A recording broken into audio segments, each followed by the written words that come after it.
Hello and welcome to my channel, your go-to source for the latest in USA Gossip 24. Don't forget to follow and subscribe for all the updates. Let's dive right in. Blake Shelton and Reba McEntire couldn't stop laughing as they revisited moments from The Voice's debut season. Over the years, The Voice has delivered plenty of unforgettable performances, heartfelt breakthroughs, and red chair camaraderie and banter. And for longtime coach Blake Shelton, he brought it all back full circle while reminiscing with Reba McEntire during season 23 of The Voice amid Shelton's announcement that season 23 would be his final season as a coach, a heartbreaking development for many who adored the country king during his 12-year tenure. He looked back on where it all began while kicking it with McEntire, who served as a season 1 battle advisor. The country-loving duo delighted in rewatching the season 1 footage from The Voice, back when Shelton was slightly more baby-faced, yet just as eager to see his artist soar to victory. Since this is Blake's last season, and I am the mega mentor, we're gonna show some clips that I think will really take us down memory lane. McEntire began in The Voice's video, eager to jump right in. Reba McEntire and Blake Shelton laughed at the season 1 throwback. That was before puberty. You know, Shelton set his artists up for success because he tapped McEntire as his first ever battle advisor. Their season 1 team-up served as a delightful kickoff for McEntire and Shelton's stroll down memory lane. Season 1, first time, you and me, right there, McEntire said with excitement, as they watched the clip of a season 1 Shelton introducing his team to McEntire. This is my secret weapon, Reba McEntire, Shelton told the artists. A moment that brought instant joy to McEntire thanks to Shelton's voice change throughout the years.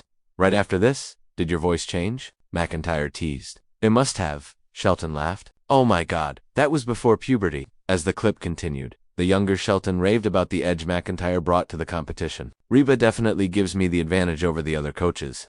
A 30-something Shelton told cameras in the season 1 interview. There's not a more talented person. You look so young, McEntire raved as the first video ended. McEntire and Shelton did some mental math and realized the clip was from 2011, a decent chunk of time. I think we've weathered very well. Do you think so? McEntire asked. I think you have, Shelton said. Well, you have, too, McEntire told him. You're more handsome than ever. I'm not even sure I'm alive right now, Shelton teased. Like, literally. Things have changed a lot here on The Voice, McEntire mused, because that was the first year in the US. And man, it's a well-oiled machine now. McEntire and Shelton's nostalgic stroll led them to a second clip from their season 1 chat with Dia Frampton, a Team Blake artist who struggled with stage fright before conquering those fears and becoming the show's first runner-up. In the video, Dia confessed her fears to McEntire, who reassured her that even big acts can get pre-show jitters. Stage fright just comes with it. McEntire told Dia at the time, I still get it. When you lose that, it's just not exciting anymore. If you didn't have nerves, then you wouldn't want this. Shelton added as Dia thanked the coaches for the helpful advice.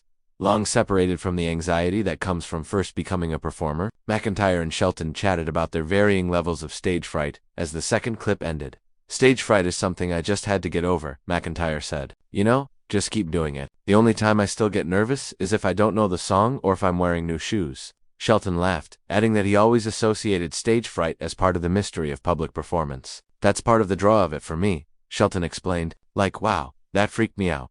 I want to do it again. Like a ride at Disney World, McEntire added. I don't get nervous anymore. I just have that anticipation. I can't wait to get on stage. It's hard to believe that over a decade has passed since the inaugural season of The Voice first aired. But for Blake Shelton, the memories are still vividly etched in his mind. Recently, in a candid interview, Blake revealed that he was completely gobsmacked after watching footage from the very first season. His reaction was not just about nostalgia, but about seeing how far the show, its contestants, and even he himself had come. Blake, a country music legend long before The Voice premiered, joined the NBC series in 2011 with a mix of curiosity and excitement. The format was new, a blind audition system where coaches couldn't see contestants as they sang, focusing purely on their vocal ability. I thought I had seen it all in music, Blake confessed, but watching those old blind auditions again, man, it hit me differently. That was before social media, before the pressure of viral moments, before any of us knew what this journey would become. The footage Blake referred to was a compilation of season 1 blind auditions, behind-the-scenes rehearsals, and early coach interactions. For those who grew up watching the show, season 1 is remembered fondly for its raw talent and authentic moments. Blake recalled one audition in particular that brought him to tears.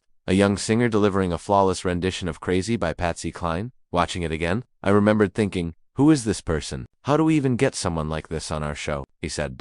What struck Blake most wasn't just the performances themselves, but the vulnerability of the contestants. Back then, the nerves were real. There were no filters, no edited drama, just people, raw emotion, and music. That's what hit me watching it now, he admitted. The season 1 contestants weren't just aiming to win a competition, they were chasing dreams that felt almost unattainable. And yet, many of them managed to make an impact that lasted far beyond the show. Blake also reflected on his own evolution. That was before I knew I'd become so invested in these people's journeys. Before I realized coaching was as much about mentorship as it was about music. I watched my younger self, the guy cracking jokes to lighten the mood, and I thought, I had no idea what was coming. He laughed as he recalled trying to convince contestants to pick him as their coach, often resorting to playful banter rather than serious persuasion. I was different than less seasoned as a mentor, more focused on being funny than guiding them. Watching it now, I see where I was learning, sometimes failing, but always trying to be there for them. The evolution of The Voice itself was also striking to Blake.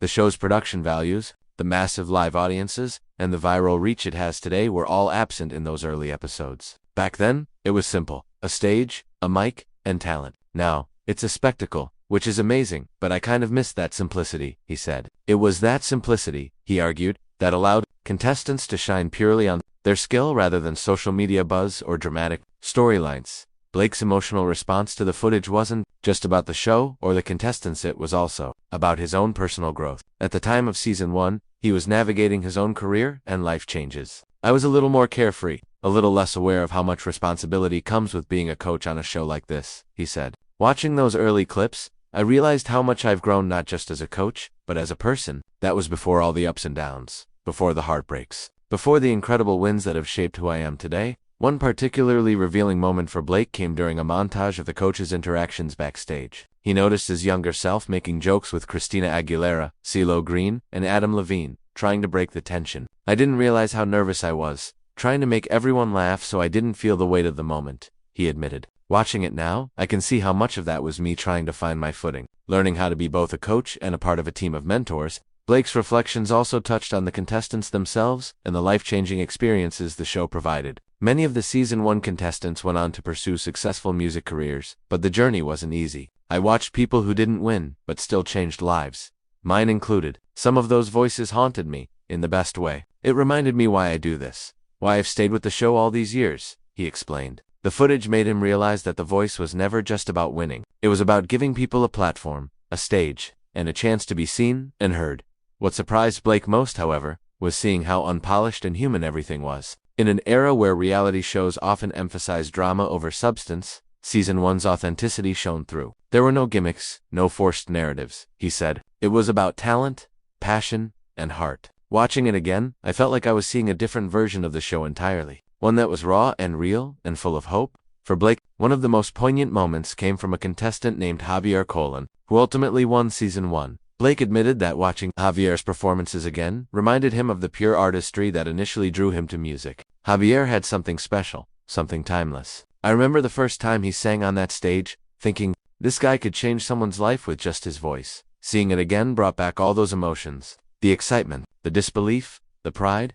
Blake's reaction also highlighted how his perspective on fame and mentorship has evolved. That was before I understood the impact a show like this can have, not just on contestants, but on viewers. He said, I watched a young kid sing and thought only about the song. Now, I see the ripple effect, how someone hearing that